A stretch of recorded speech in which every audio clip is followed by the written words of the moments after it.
얘가 누구예요? 바로 알트코인입니다. 물론 알트코인은 현재 인덱스로만 보시면은 아직도 바닥에 있는 건 사실입니다. 그러나 뭐 정확하게 일치하지 않는 데이터인 이상 알트코인의 작은 변화에도 여러분들은 크게 기대하고 계시겠죠. 다만 알트코인이 뭐 크게 상승하고 있다 이건 아니니까. 근데 뭐 아시다시피 알트코인 도미넌스가 상승하고 있습니다 할 때는 늦어요. 상승하기 전에 갖고 계시는 게 맞는 겁니다.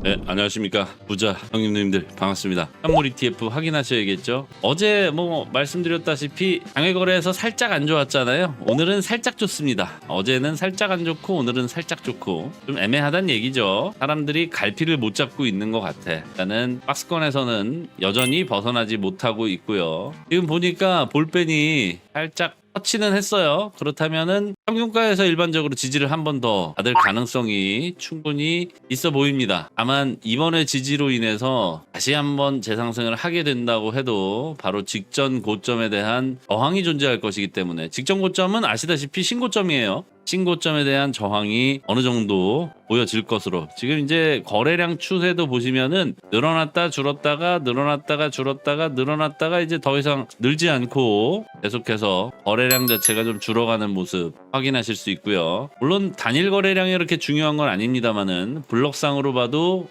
꽤나 많이 줄어들고 있는 모습 확인하실 수가 있습니다. 요대로 가다가는 조금은 박스권 하단을 다시 한번 터치할 가능성도 존재한다. 뭐 이유는 다들 아시다시피 지금 일단 우리나라에 대한 관세는 25% 그리고 유예 이렇게 결정이 났는데 미국발 쇼크가 여파가 있는 것 같습니다. 미국에서 시작된 이 관세라는 작은 공이 글로벌 경제에 심각한 영향을 미치고 있는 것 같아요. 거의 지금 물가가 패닉 상태라고 하더라고요. 일반적으로 식사 한 끼 하는데 직접 해먹는 경우가 아니고 사 먹으려면 우리 돈으로 10만 원 그러니까 100유로죠. 100유로도 부족하다. 또 이쪽 동네 분들은 식사하실 때 막 와인 같은 거 드시잖아요. 물가가 정말 살벌하더라고요. 미국을 비롯해서 전 세계 물가가 들썩들썩합니다. 트럼프 언제까지 해먹을까요? 임기는 채우겠지.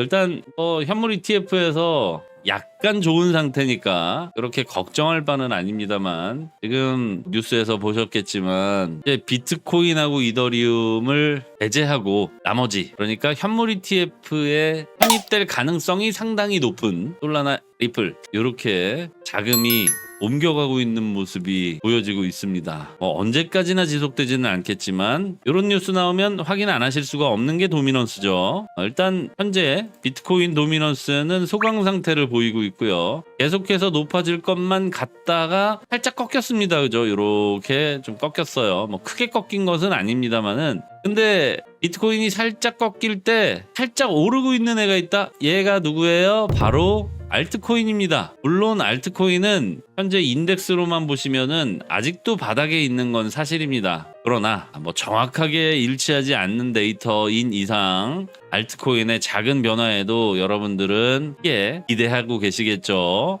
다만 알트코인이 뭐 크게 상승하고 있다 이건 아니니까. 근데 뭐 아시다시피 알트코인 도미넌스가 상승하고 있습니다 할 때는 늦어요. 상승하기 전에 갖고 계시는 게 맞는 겁니다. 비트코인도 마찬가지로 지금 도미넌스는 살짝 꺾이고 있어요. 다만 채굴 기업을 인수하는 코어웨이브는 대표적으로 그 엔비디아에서 투자했던 기업이죠. 비트코인 채굴 기업을 인수했다고 합니다. 지금 비트코인 남아있는 게 100만 개밖에 안 되는데 그 100만여 개로 뭘 할 수 있나 생각을 해봤더니 비트코인 100만 개면요 비트코인 총량의 5% 가까이 되죠. 5%가 좀 안 되지만 어찌됐든 작은 물량은 아니고 또 과거에 비해서 지금 현재 비트코인의 가치가 워낙 높아졌기 때문에 남아있는 잔여 비트코인 물량도 사실상 경제적으로 치면은 어마어마하죠. 아무튼 남아있는 잔량이 얼마 되지 않는데 이제서야 비트코인 채굴 기업을 인수했다. 이거는 뭐 스마트한 투자, 선제적인 투자라기보다는 약간은 좀 뒷북치는 느낌의 그런 투자가 아닌가도 싶어요. 그런데 이제 뭐 비판할 건 비판해야겠습니다만 좀 긍정적인 모습으로 살펴보자면 과연 앞으로 남아있는 비트코인의 미채굴 물량은 5%도 되지 않는데, 즉 100만여 개밖에 남지 않은 비트코인을 굳이 지금도 더 채굴하려는, 그리고 신규 투자를 하는, 뭐 기존에 채굴을 계속하고 있던 기업들이야말로 뭐 그냥 남아있는 것까지 다 채굴하고 철수하지 뭐 이런 생각으로 버틸 수 있지만은, 이제서부터 새로운 투자를 시작한다는 건 이거는 뭐랄까 조금 더 미래지향적인 측면에서 봤을 때는 비트코인 아직도 한참 멀었구나, 이런 생각이 또 들기도 합니다. 아무 생각 없이 투자를 하지는 않았겠죠. 물론 그 생각이 옳다, 그르다 뭐 이런 건 미래에 벌어질 결과가 증명을 하게 될 것이지만, 결론적으로 보면 우리 입장에서는 야, 이거 뭐 비트코인이 아직 안 끝났으니까 쟤들이 지금에서부터라도 채굴 기업을 인수하려는 거 아니냐, 뭐 이렇게 해석을 해볼 수가 있죠. 물론 모든 상황은 긍정 부정 모두 섞여 있는 일장일단이 있습니다만은, 아무튼 뭐 긍정적으로 해석할 만한 여지가 없는 건 아닌 것 같아요. 뭐 앞으로 코어웨이브 큰 성장을 기대합니다. 많은 우리는 어찌됐든 올해 안에 팔 거예요. 아시다시피 이제 2025년 하반기에 접어들었습니다. 남아있는 건 지금 7월달, 그리고 8월, 그리고 9월, 10월, 11월, 12월이에요. 근데 제가 예상하기에는 10월 경으로 추정이 됩니다. 그것도 좀 빠른 10월이 될 것 같아요. 이제 뭐 얘기 나왔으니까 이 얘기를 안 드릴 수는 없는 게,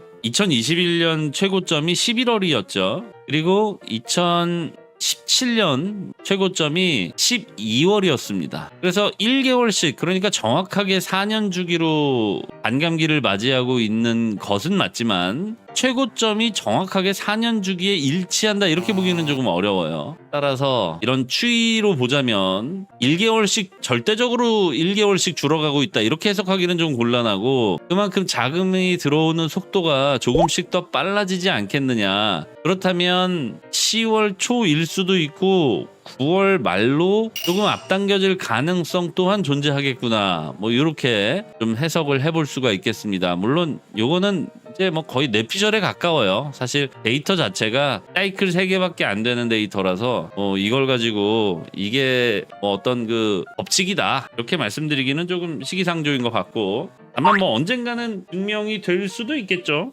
안 될 수도 있지만 아무튼 좋은 소식을 계속해서 기대를 해봐야 되긴 하겠습니다.